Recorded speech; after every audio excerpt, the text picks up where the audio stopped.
wanted to create this interactive presentation. So at various points today, we'll be asking you to make a choice about how to approach different situations in the game. At Avalanche Studios, we love building huge sandbox worlds, and everything you see here on the screen you can travel to. The hills, the mountains, the beaches, you name it, what you see, you can go straight to. The story behind Medici is that it's being held under the brutal control of the dictator General Di Ravello. And as you can see, his domineering presence can be felt throughout all the towns and the villages. Inspiring a revolution to free the people is no simple task for any ordinary citizen. But Rico is no ordinary person. With his unique tools of destruction and large arsenal of weaponry, it's entirely up to you on how you want to free the people. It can all start with toppling one of the classic symbols of General Di Ravello's rule. So for your first choice, how do you want to tear this statue down?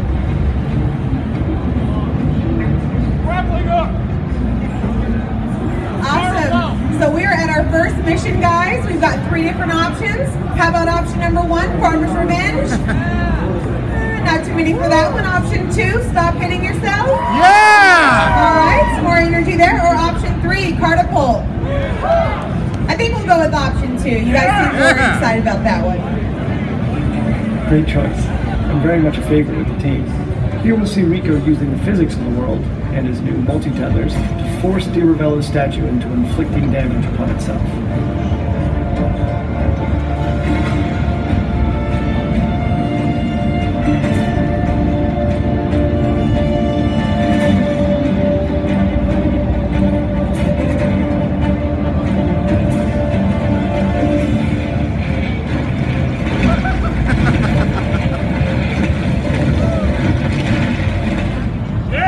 So with the statue destroyed and Di Ravello's tyrannous grip on the town of Alba no longer quite so tight, let's have a look at Rico's new upgraded grapple.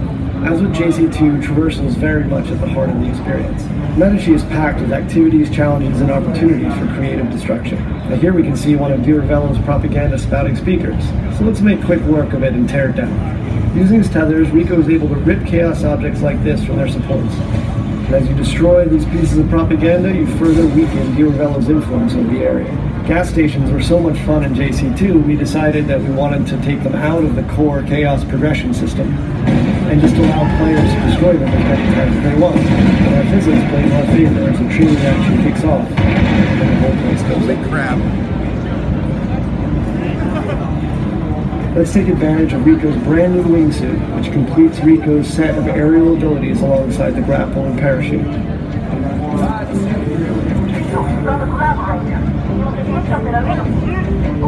As you can see here, the sense of speed with the wingsuit deployed is unparalleled. And with the right terrain, we can cover huge distances very quickly.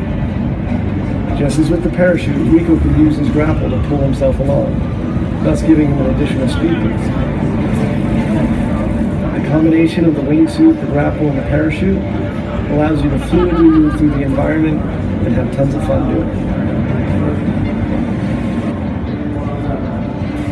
Here we're coming to one of our big port bases. This imposing naval facility not only builds massive ships for Di Ravello, but contains huge spherical fuel tanks and distillation towers. One of the game's largest explosions is contained within. How would you like to approach this? There are a lot of options at your disposal.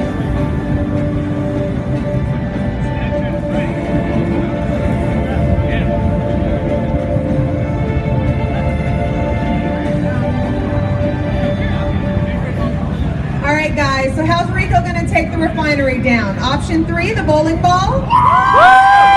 Alright, how about option 2, hit the jump? This guy right here? Or option number 1, jet setting?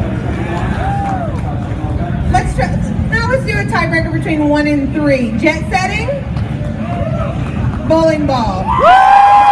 Bowling ball it is. With Just Cause 3's new physics engine, the scope for destruction is increased tenfold. Even the smallest of initial explosions can cause huge chain reactions that take out the whole structure.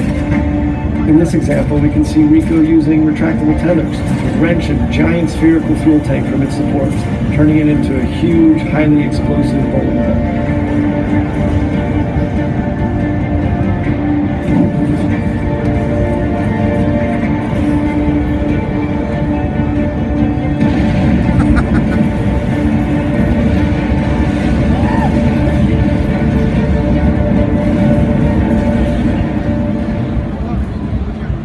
Alright, so we've blown up the refinery and we've seen the cascade of destruction. Now let's take to the roads in a souped up sports car. In Just Cause 3, there are over 80 different air, land, and sea vehicles for you to drive, crash, do whatever you want. Our driving models were completely overhauled since Just Cause 2, giving players more control over the vehicles themselves, as well as increasing their destructibility. And of course, there are numerous race challenges for you to play that will allow you to unlock vehicle-based mods to improve your life. We're not a racing game, so going off-road in our world can be lots of fun. Our state-of-the-art destruction extends even to vegetation. So if you're under heat trying to get away from people, you can plow through fields of sunflowers, lavender fields, even through bushes and trees. Let's try to escape these people trying to take us down and get a good vantage point over one of Duravello's key bridges in the area. So we'll stop here. Thought I'd give you an opportunity to blow up something truly massive in any way you choose. Alright guys, this is one of my all-time favorite parts in the game. It's time to blow up the bridge. Will we do it by riding the tide? Chop chop? Or option 3, the Hydra Missile. Oh, definitely number 2, chop chop. Alright, let's take a helicopter and use its powerful gun and missiles to see what kind of damage we can do to the general's blockade on the bridge. Shooting out the supports will result in the bridge destroying in different ways every time. We wanted to make this fun and creative, so come up with as many different ways to use this huge piece of destruction to your advantage.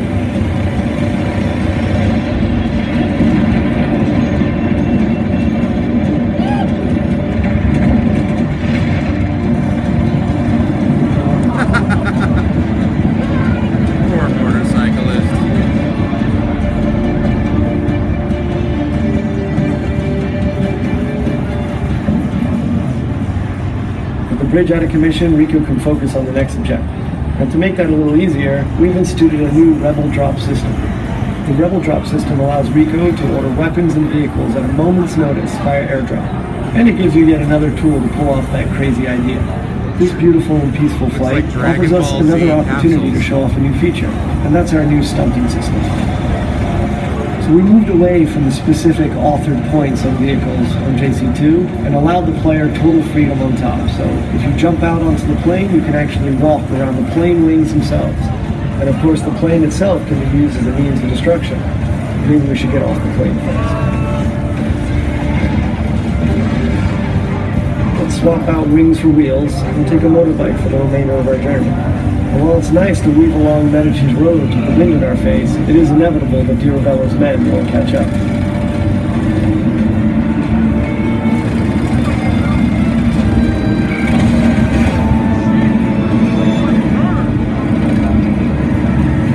And of course you can use this situation any way you like. You can do combat directly from the bike, avoiding collisions and using the vehicle's weaknesses against them, and eventually defeating Duravello's military.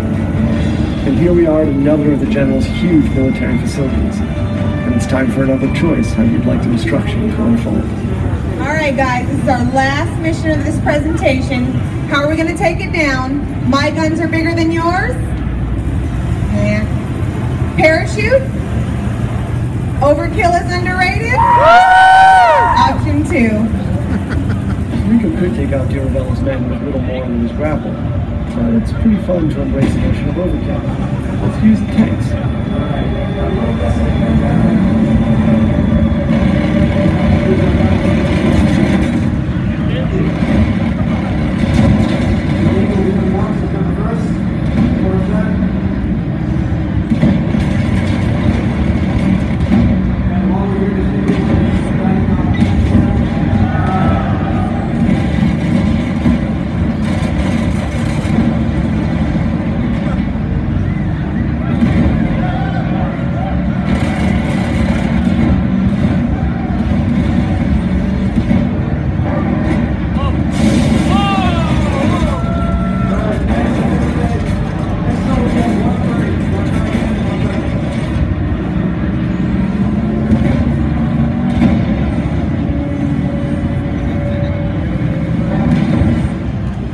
Let's put all of Rico's abilities and tools to the test, and take down Vigilator Soul's huge communication spires and satellite dish, and cripple the General's hold on Sirocco.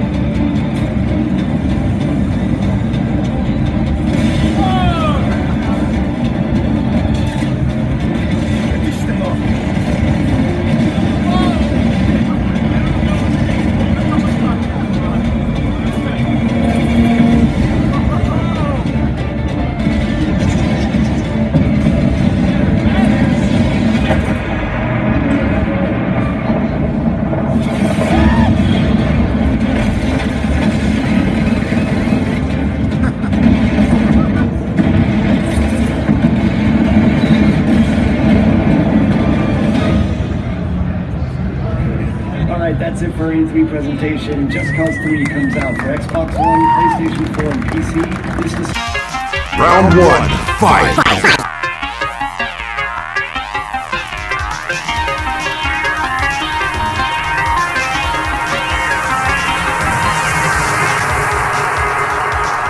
Yeah.